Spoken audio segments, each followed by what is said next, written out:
રાજકોટ શહેર કોંગ્રેસ દ્વારા જે સ્થાનિક સ્વરાજની ચૂંટણીની અંદર અમુક જે સરકારી તંત્ર દ્વારા, ખાસ કરીને પોલીસ તંત્ર દ્વારા અને ક્રાઇમ બ્રાન્ચ દ્વારા ક્યાંક અમારા ઉમેદવાર સાથે ટેકેદારો ફરતા હોય એને ખોટી રીતે ધાકધમકી આપીને ક્યાંક ડરાવવાનો પ્રયત્ન થઈ રહ્યો છે એવી ફરિયાદો મળી છે.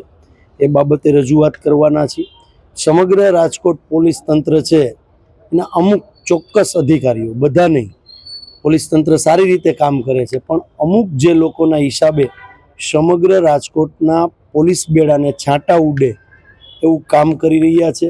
અને જે સ્થાનિક સ્વરાજની ચૂંટણી છે એ એક પક્ષીય ન રહી જાય એ રીતનું કામ કરી રહ્યા છે, જેથી કરીને લોકશાહીની અંદર પણ ક્યાંક ને ક્યાંક ચીરહરણ થાય અને ભારતીય જનતા પાર્ટીના ઉમેદવારો અને સંગઠનને અને ભારતીય જનતા પાર્ટીના આગેવાનોને વાલા થવાનું જે કામ કરી રહ્યા છે અમુક ચોક્કસ અધિકારીઓ, એમની ઉપર તાત્કાલિક પગલાં લેવામાં આવે અને જે તંત્ર છે એટલે કે કલેક્ટર શ્રી મેઇન મુખ્ય ચૂંટણી અધિકારી તરીકે છે ત્યારે અમે એમને એક નિષ્પક્ષ ઇલેક્શન થાય સ્થાનિક સ્વરાજનું એના માટે અમે રજૂઆત કરીએ છીએ.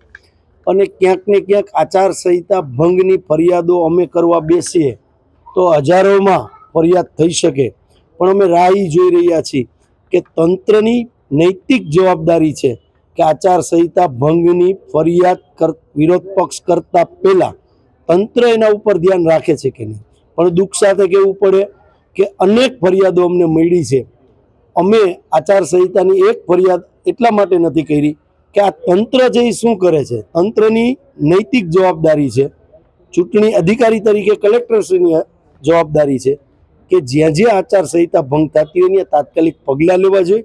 આજે અમે એમને આ રજૂઆત કરવા આવ્યા છીએ. જો તંત્ર આમાં નહીં જાગે તો આવનારા દિવસોની અંદર કોંગ્રેસ તમને રાજકોટમાં એગ્રેસિવ મૂડ ઉપર જોવા મળશે. કોઈ ઉમેદવારોને ધાક ધમકી દેવાના પ્રયત્ન નથી થયા, પણ ઉમેદવારો સાથે ટેકેદારો જે હોય, જે મદદ કરતા હોય કોંગ્રેસને, તો એવી જગ્યાએ ક્યાંક ને ક્યાંક આવી ફરિયાદો મળી છે. એ ફરિયાદોને અનુરૂપ આજે અમે કલેક્ટરશ્રીને નામ સહિત અમે રજૂઆત કરવાના છે.